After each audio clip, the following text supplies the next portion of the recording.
Paz de Deus a todos os irmãos, uma vez mais.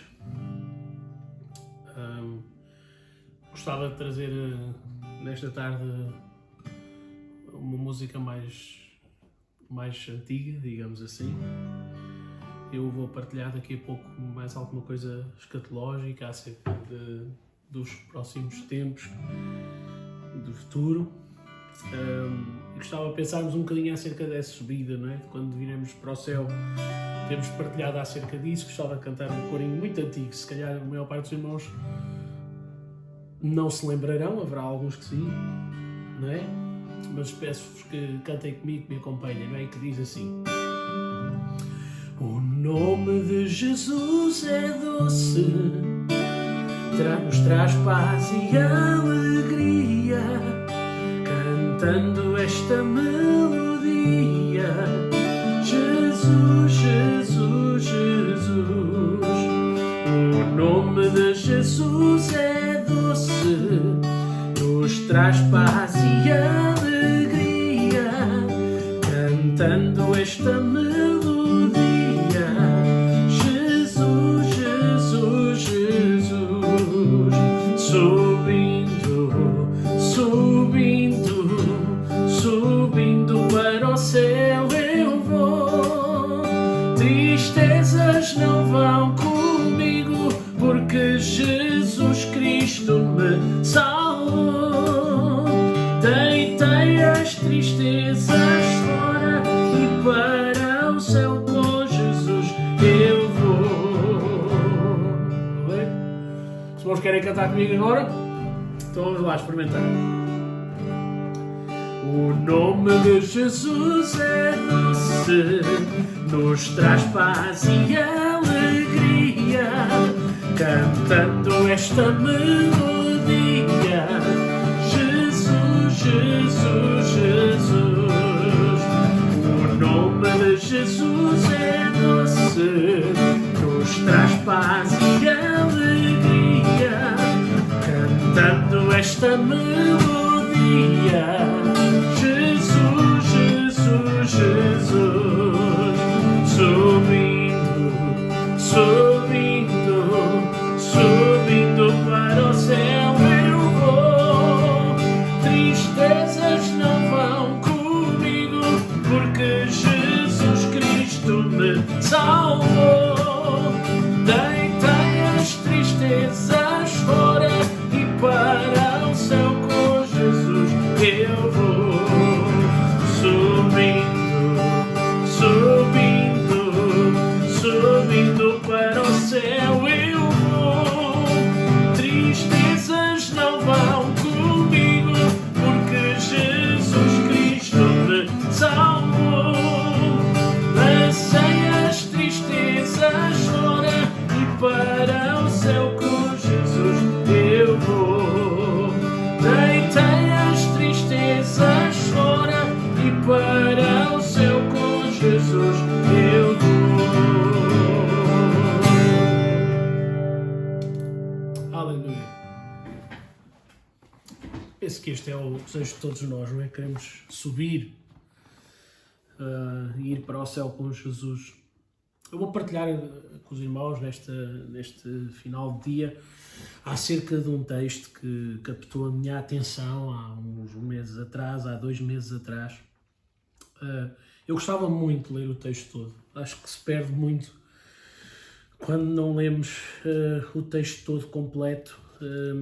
E eu vou dizer aos irmãos, para os irmãos poderem ler em casa, eu não tenho tempo de o fazer aqui, porque senão o vídeo ficaria muito extenso, não é? Muito longo, mas peço aos irmãos que façam esta leitura, porque vai ser muito enriquecedora para vós, de Mateus capítulo 19, versículo 16, até ao capítulo 20, versículo 28. Portanto, desde Mateus 19, 16 até Mateus 20, 28. Os irmãos estão a ver, é uma leitura muito extensa, eu não ia conseguir fazê-la aqui. Aquilo que vamos ler, que eu vou procurar ler com os irmãos, é apenas a parábola dos trabalhadores na vinha, o capítulo 20, versículo 1, ainda que vou meditar convosco acerca de todo o texto, tentar ser o mais breve possível. A palavra de Deus diz-nos assim: porque o reino dos céus é semelhante a um homem pai de família que saiu de madrugada para assalariar trabalhadores para a sua vinha. E ajustando com os trabalhadores a 1 dinheiro por dia, mandou-os para a sua vinha. E saindo perto da hora terceira, viu outros que estavam ociosos na praça. E disse-lhes: ide vós também para a vinha e dar-vos-ei o que for justo. E eles foram. Saindo outra vez perto da hora sexta e nona, fez o mesmo. E saindo perto da hora 1/10, encontrou outros que estavam ociosos e perguntou-lhes: por que estáis ociosos todo o dia? Disseram-lhe eles: porque ninguém nos assalariou. Disse-lhes ele: ide vós também para a vinha e recebereis o que for justo. E aproximando-se a noite, diz o senhor da vinha ao seu mordomo: chama os trabalhadores e paga-lhes o salário, começando pelos derradeiros até aos primeiros.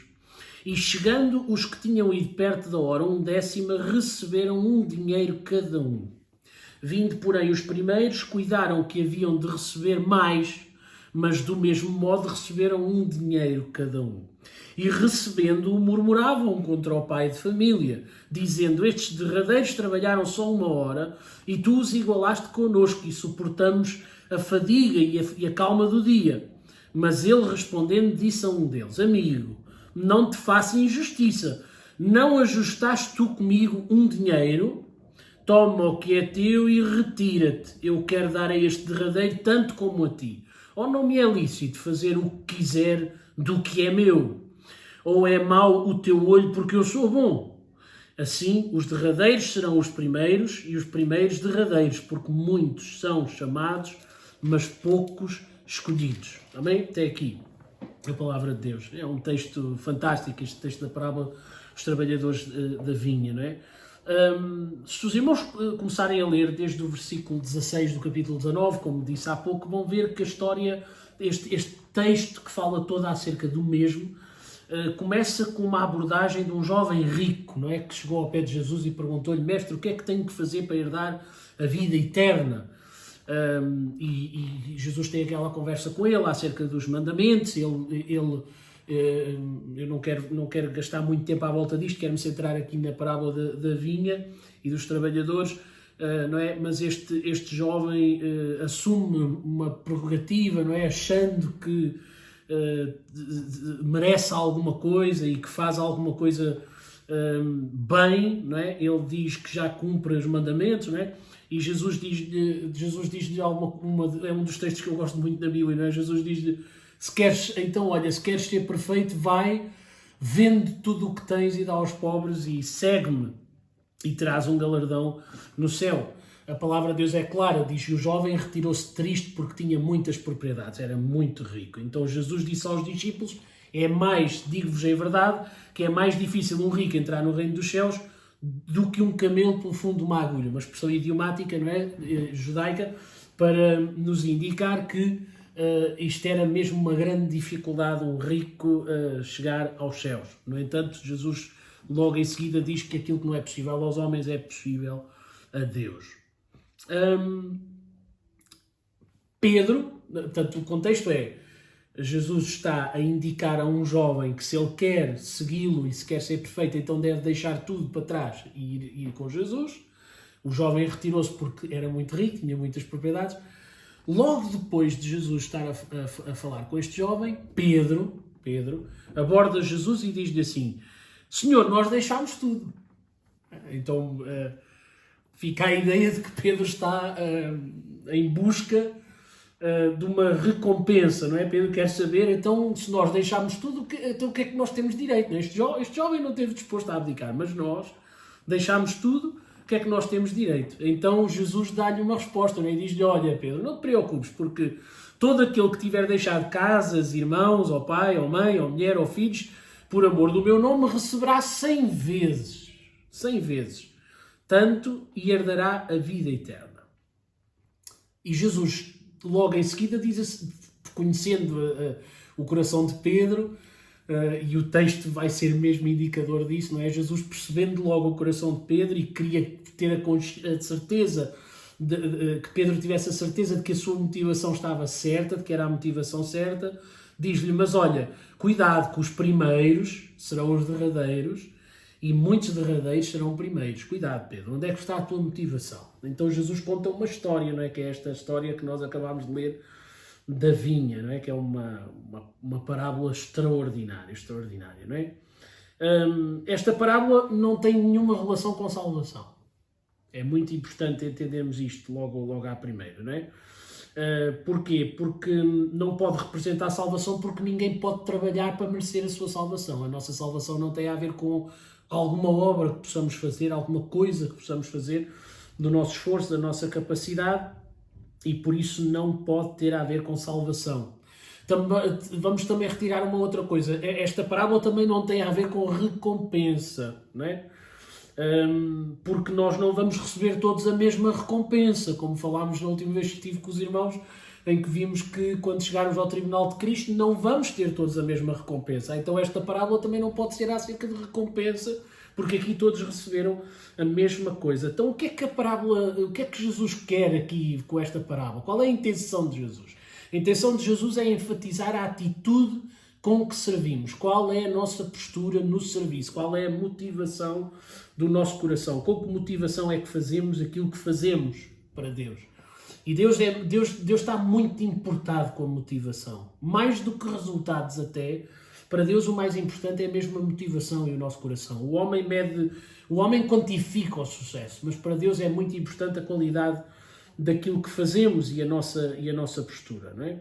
E isto explica, esta ideia que eu estou a abordar com os irmãos, explica porque é que o dono da casa pagou aos trabalhadores dos últimos para os primeiros. Porquê? Porque ele desejava que os chamados em primeiro lugar, que insistiram em ser contratados, e é muito importante nós percebermos isto, não é? Eles insistiram em ser contratados, quiseram fazer um contrato com o seu senhor, não é? Vissem quanto é que ele tinha pago àqueles que vieram em último. Então nós vamos logo aqui ver uma distinção entre estes três grupos que foram trabalhar para este senhor. É que os primeiros que foram contratados durante um dia de trabalho, exigiram um contrato com o senhor. Ao passo que os outros foram trabalhar e aceitaram ir trabalhar e depois logo se vê. Pronto, olha, nós estamos aqui sem nada para fazer, como estamos sem nada para fazer, vamos ao menos trabalhar. E depois logo se vê o que é que nós ganhamos. Se ganhamos muito, se ganhamos pouco. Pronto, isso depois será visto no fim. Então, estes que insistiam em ser contratados acabam por ver os outros que foram contratados em últimos a receber, não é? Foi uma forma de mostrar a generosidade do seu Senhor. O seu Senhor estava a mostrar quão generoso ele era. E nós podemos nos colocar no lugar dos trabalhadores que foram chamados em primeiro e que só receberam... e que só foram pagos por último. Ponham-se lá no lugar deles. Todos esperavam receber um dinheiro, não é? Um denário. Pois era aquilo que tinham concordado em aceitar. Imaginemos então a surpresa deles quando viram os trabalhadores que foram chamados por últimos receber também um dinheiro cada, um denário cada. Isso significava que o salário dos primeiros deveria ser pelo menos 12 denários cada. Ok? Portanto, eu fui contratado por um dinheiro por dia. Se estes que só trabalharam 1 hora ou 2 no final do dia recebem um dinheiro, isso significa que eu vou receber 12. Logo eles a fazerem as contas na sua cabeça, não é? Mas os trabalhadores das 3 da tarde também receberam um dinheiro. E aqui as coisas começam a mudar um bocadinho de figurina. Então os que estavam em último para receber pensaram logo assim, pronto, então eu vou receber 4 dinheiros pelo meu dia de trabalho.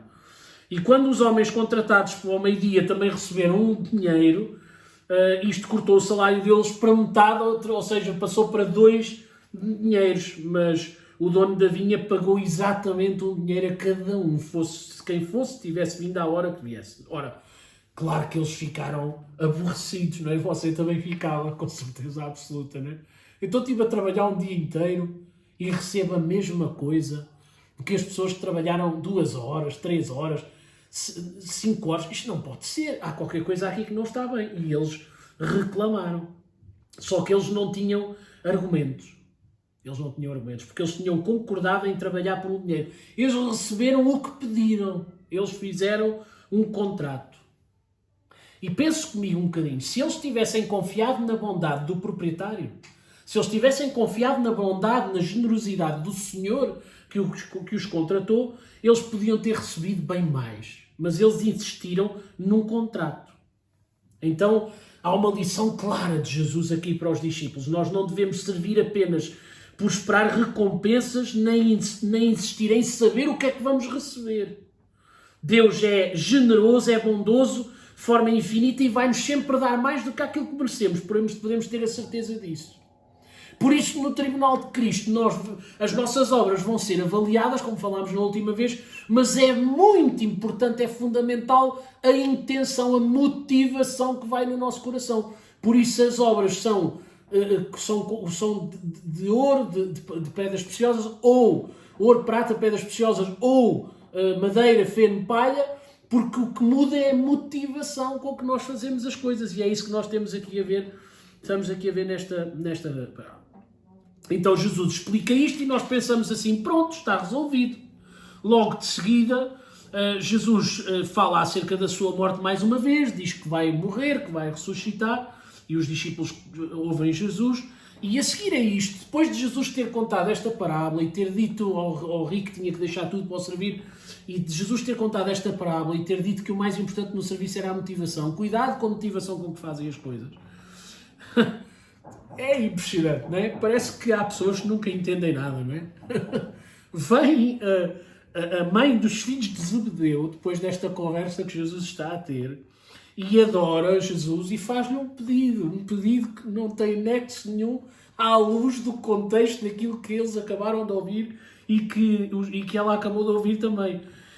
O que é que queres? E ela respondeu, diz que estes meus 2 filhos se assentem, um à tua direita e outro à tua esquerda no teu reino. E Jesus, respondendo, eu acho que Jesus às vezes até devia de ficar... não é sem saber o que dizer, não é? Mas devia de ficar assim a pensar, mas agora, mas uma pergunta destas, isto faz algum sentido, não é? Jesus sabe todas as coisas, os irmãos entendem, eu estou a ironizar, mas às vezes devia de ser desgastante, não é? Porque Jesus ensinava, não é? E quem ensina a palavra, quem procura transmitir a palavra de Deus, às vezes é desgastante, não é? Nós temos a percepção de que há pessoas que nunca aprendem, que cometem sempre os mesmos erros, continuam a viver sempre da mesma maneira, independentemente daquilo que a palavra de Deus diz. E Jesus diz, olha, tu não sabes o que estás a pedir. Vocês não sabem o que é que estão a pedir. E Jesus diz-lhes uma frase extraordinária, não é? Diz assim, vocês também podem beber o cálice que eu tenho que beber. Vocês querem a recompensa, mas podem beber o mesmo cálice, vocês estão dispostos à recompensa, mas estão dispostos ao sofrimento e à responsabilidade e ao que têm que fazer para chegar lá. Vocês estão prontos para isso, não é? E quando ouviram isto, não é? Quando eles ouviram isto, ficaram indignados os 10, não é? Os 10 discípulos indignaram-se contra os seus 2 irmãos. Então Jesus, chamando-os para junto de si, disse-lhes, bem sabeis que pelos príncipes dos gentios são estes dominados e que os grandes exercem a autoridade sobre eles. Não será assim entre vós, mas todo aquele que quiser entre vós fazer-se grande, que seja o vosso serviçal. E qualquer que entre vós quiser ser o primeiro, que seja o vosso servo. Bem como o Filho do Homem não veio para ser servido, mas para servir e dar a sua vida em resgate de muitos. Então Jesus tem aqui um ensino para nós ao longo de todo este texto, em que nós devemos ter o cuidado, nós devemos servir a Deus por gratidão, confiando na generosidade de Deus, devemos servi-lo por gratidão e sem estarmos preocupados com recompensa. Servimos-lo porque o amamos, servimos-lo porque estamos gratos por aquilo que ele fez por nós, servimos-lo porque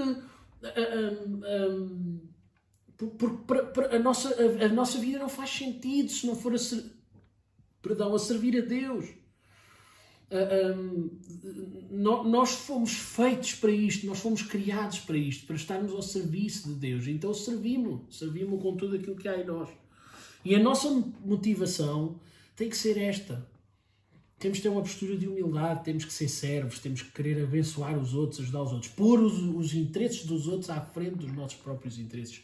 Primeiro o outro, depois é que sou eu.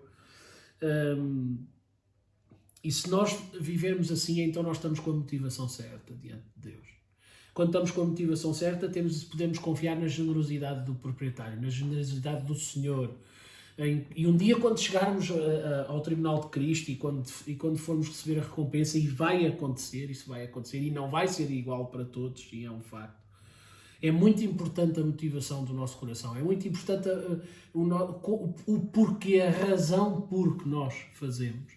Então, irmão, desafio-te mais uma vez, em nome de Jesus, desafio-te mais uma vez. Faz tudo o que tiver ao teu alcance. Faz tudo. Faz conforme as tuas forças.